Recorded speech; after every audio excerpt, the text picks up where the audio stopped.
ಪ್ರಶ್ನೆ 1. ಈ ಕೆಳಗಿನ ಹೇಳಿಕೆಗಳನ್ನು ಪರಿಗಣಿಸಿ. 1. ಸೂರ್ಯನಿಂದ ಭೂಮಿಯ ಅಂತರದಿಂದಾಗಿ ಸೂರ್ಯನ ಬೆಳಕಿನ ವಿತರಣೆಯು ಪ್ರಾಥಮಿಕವಾಗಿ ಭೂಮಿಯ ಮೇಲಿನ ತಾಪಮಾನ ವ್ಯತ್ಯಾಸಗಳನ್ನು ನಿರ್ಧರಿಸುತ್ತದೆ. 2. ಸೂರ್ಯನಿಂದ ಭೂಮಿಯ ಅಂತರವು ವರ್ಷವಿಡೀ ಸ್ಥಿರವಾಗಿರುವುದಿಲ್ಲ. 3. ಭೂಮಿಯು ಸೂರ್ಯನ ಸುತ್ತ ದೀರ್ಘವೃತ್ತದ ಪಥದಲ್ಲಿ ಸಂಚರಿಸುತ್ತದೆ.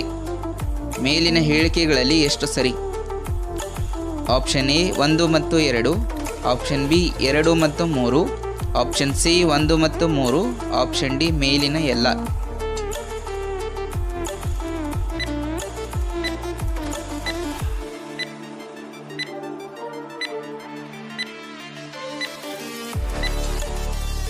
ಸರಿಯಾದ ಉತ್ತರ ಆಪ್ಷನ್ ಬಿ 2 ಮತ್ತು 3. ಸೂರ್ಯನಿಂದ ಭೂಮಿಯ ಅಂತರವು ವರ್ಷವಿಡೀ ಸ್ಥಿರವಾಗಿರುವುದಿಲ್ಲ. ಅಫೇಲಿಯನ್ ಸಮಯದಲ್ಲಿ ಭೂಮಿಯು ಸೂರ್ಯನಿಂದ ಅತ್ಯಂತ ದೂರದಲ್ಲಿರುತ್ತದೆ ಮತ್ತು ಪೆರಿಹೆಲಿಯನ್ ಸಮಯದಲ್ಲಿ ಭೂಮಿಯು ಸೂರ್ಯನಿಗೆ ಹತ್ತಿರದಲ್ಲಿರುತ್ತದೆ. ಭೂಮಿಯು ಸೂರ್ಯನ ಸುತ್ತ ದೀರ್ಘವೃತ್ತ ಪಥದಲ್ಲಿ ಸಂಚರಿಸುತ್ತದೆ. ಪ್ರಶ್ನೆ 2. ಹೇಳಿಕೆಗಳನ್ನು ಓದಿಕೊಂಡು ಸರಿಯಾಗಿ ಉತ್ತರಿಸಿ. ಹೇಳಿಕೆ 1. ಹಳೇಬೀಡನ್ನು ಶಾಸನಗಳಲ್ಲಿ ದ್ವಾರ ಸಮುದ್ರ ಎಂದು ಕರೆಯಲಾಗಿದೆ. ಹೇಳಿಕೆ 2. ಹೊಯ್ಸಳೇಶ್ವರ ದೇವಾಲಯವನ್ನು ವಿಷ್ಣುವರ್ಧನನ ಮುಖ್ಯ ದಂಡನಾಯಕನಾಗಿದ್ದ ಕೇತುಮಲ್ಲನು ಕಟ್ಟಿಸಿದ. ಆಪ್ಷನ್ ಎ ಹೇಳಿಕೆ 1 ಮಾತ್ರ ಸರಿ, ಆಪ್ಷನ್ ಬಿ ಹೇಳಿಕೆ 2 ಮಾತ್ರ ಸರಿ, ಆಪ್ಷನ್ ಸಿ 2 ಹೇಳಿಕೆಗಳು ಸರಿ, ಆಪ್ಷನ್ ಡಿ 2 ಹೇಳಿಕೆಗಳು ತಪ್ಪು.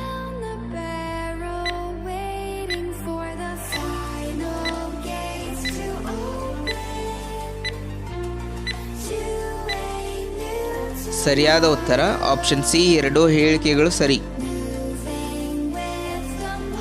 ಹಳೇಬೀಡು ಹಾಸನದಿಂದ 30 ಕಿಲೋಮೀಟರ್ ದೂರದಲ್ಲಿದೆ. ಇದು ಹೊಯ್ಸಳರ ರಾಜಧಾನಿ ಕೂಡ ಆಗಿತ್ತು.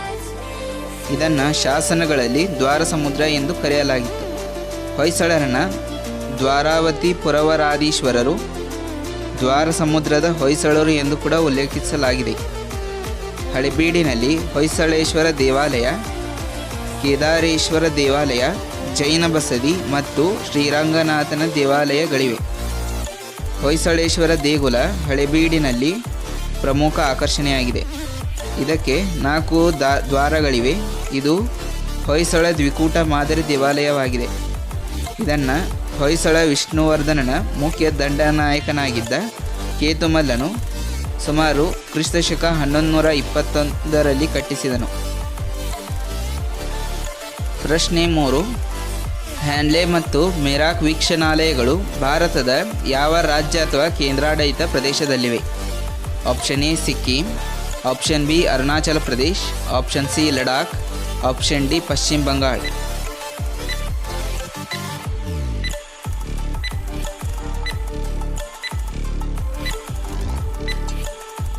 ಸರಿಯಾದ ಉತ್ತರ ಆಪ್ಷನ್ ಸಿ ಲಡಾಖ್. ಹ್ಯಾನ್ಲೆ ಮತ್ತು ಮೆರಾಕ್ ವೀಕ್ಷಣಾಲಯಗಳು ಲಡಾಖ್ನಲ್ಲಿವೆ. ರಾತ್ರಿ ವೇಳೆ ಆಗಸದಲ್ಲಿನ ಚಿತ್ರಣಗಳನ್ನು ಸೆರೆ ಹಿಡಿಯುವಲ್ಲಿ ಇವು ಹೆಸರುವಾಸಿಯಾಗಿದೆ. ಇತ್ತೀಚೆಗೆ ದೇಶದಲ್ಲಿ ಅಪರೂಪದ ಕಡುಗೆಂಪು ಅರೋರಾಗಳು ಕಂಡುಬರುವ ಅಪರೂಪದ ವಿದ್ಯಮಾನ ಗೋಚರಿಸಿತು.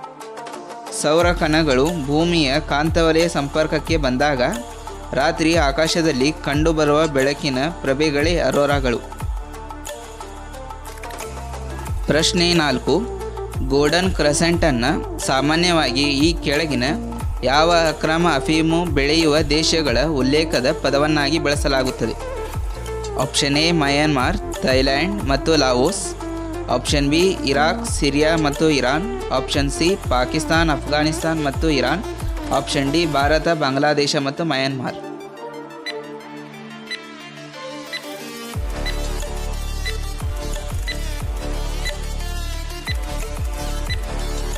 ಸರಿಯಾದ ಉತ್ತರ ಆಪ್ಷನ್ ಸಿ ಪಾಕಿಸ್ತಾನ್, ಅಫ್ಘಾನಿಸ್ತಾನ್ ಮತ್ತು ಇರಾನ್.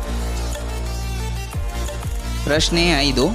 ನೂತನ ಉಪಾಧ್ಯಕ್ಷರ ಕುರಿತು ಈ ಕೆಳಗಿನ ಯಾವ ಹೇಳಿಕೆಯು ತಪ್ಪಾಗಿದೆ?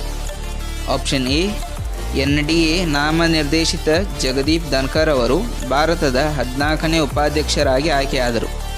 ಆಪ್ಷನ್ ಬಿ ಅವರು ತಮ್ಮ ಪ್ರತಿಸ್ಪರ್ಧಿಯ ವಿರುದ್ಧ 528 ಮತಗಳನ್ನು ಗಳಿಸಿ 182 ಮತಗಳ ಅಂತರದಿಂದ ವಿರೋಧ ಪಕ್ಷದ ಮಾರ್ಗರೆಟ್ ಆಳ್ವಾ ಅವರನ್ನು ಸೋಲಿಸಿದರು. ಆಪ್ಷನ್ ಸಿ, 62ನೇ ವಿಧಿಯು ಭಾರತದ ಉಪರಾಷ್ಟ್ರಪತಿ ಇರಬೇಕೆಂದು ಹೇಳುತ್ತದೆ. ಆಪ್ಷನ್ ಡಿ, ಕನಿಷ್ಠ 35 ವರ್ಷ ವಯಸ್ಸಿನ ಭಾರತದ ಯಾವುದೇ ನಾಗರಿಕ ಮತ್ತು ರಾಜ್ಯ ಅಥವಾ ಕೇಂದ್ರಾಡಳಿತ ಪ್ರದೇಶದಲ್ಲಿ ನೋಂದಾಯಿತ ಮತದಾರರು ಹುದ್ದೆಗೆ ಅಭ್ಯರ್ಥಿಯಾಗಬಹುದು.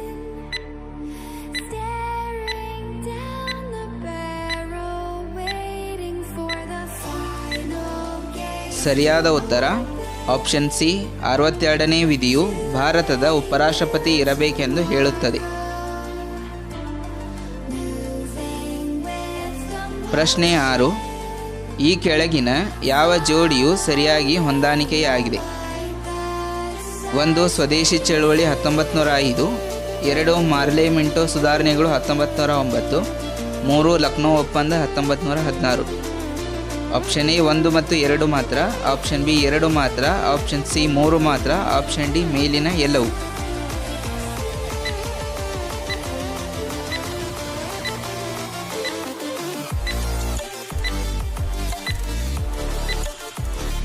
ಸರಿಯಾದ ಉತ್ತರ ಆಪ್ಷನ್ ಡಿ ಮೇಲಿನ ಎಲ್ಲವೂ.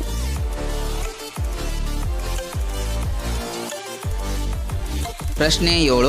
ಇತ್ತೀಚೆಗೆ ಬಿಡುಗಡೆಯಾದ ನಟ ದರ್ಶನ್ ರವರ ಚಲನಚಿತ್ರ ಕಾಟೇರ ಯಾವ ವಿದ್ಯಮಾನದ ಕಾರಣದಿಂದ ಸಿನಿಮಾ ಯಂತ್ರದಿಂದ ಹೊರಹೊಮ್ಮುವ ಬೆಳಕಿನ ಕಿರಣಗಳು ಪರದೆಯ ಮೇಲೆ ಅಗಲವಾಗಿ ಹರಡುತ್ತವೆ? ಆಪ್ಷನ್ ಎ ಪ್ರಸರಣ, ಆಪ್ಷನ್ ಬಿ ವಿವರ್ತನೆ, ಆಪ್ಷನ್ ಸಿ ಚದುರುವಿಕೆ, ಆಪ್ಷನ್ ಡಿ ವಕ್ರೀಭವನ.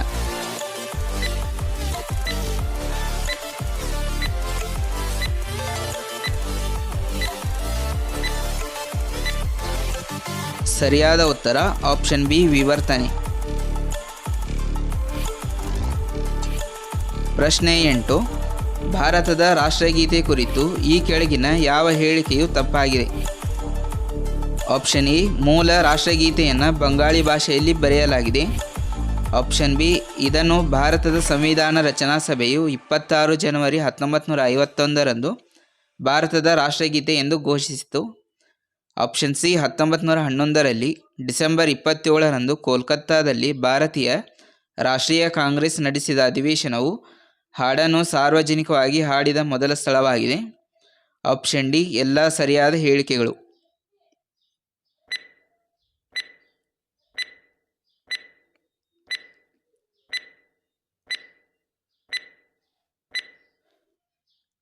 ಸರಿಯಾದ ಉತ್ತರ ಆಪ್ಷನ್ ಬಿ, ಇದನ್ನು ಭಾರತದ ಸಂವಿಧಾನ ರಚನಾ ಸಭೆಯು 26 ಜನವರಿ 1950ರಂದು ಭಾರತದ ರಾಷ್ಟ್ರಗೀತೆ ಎಂದು ಘೋಷಿಸಿತು.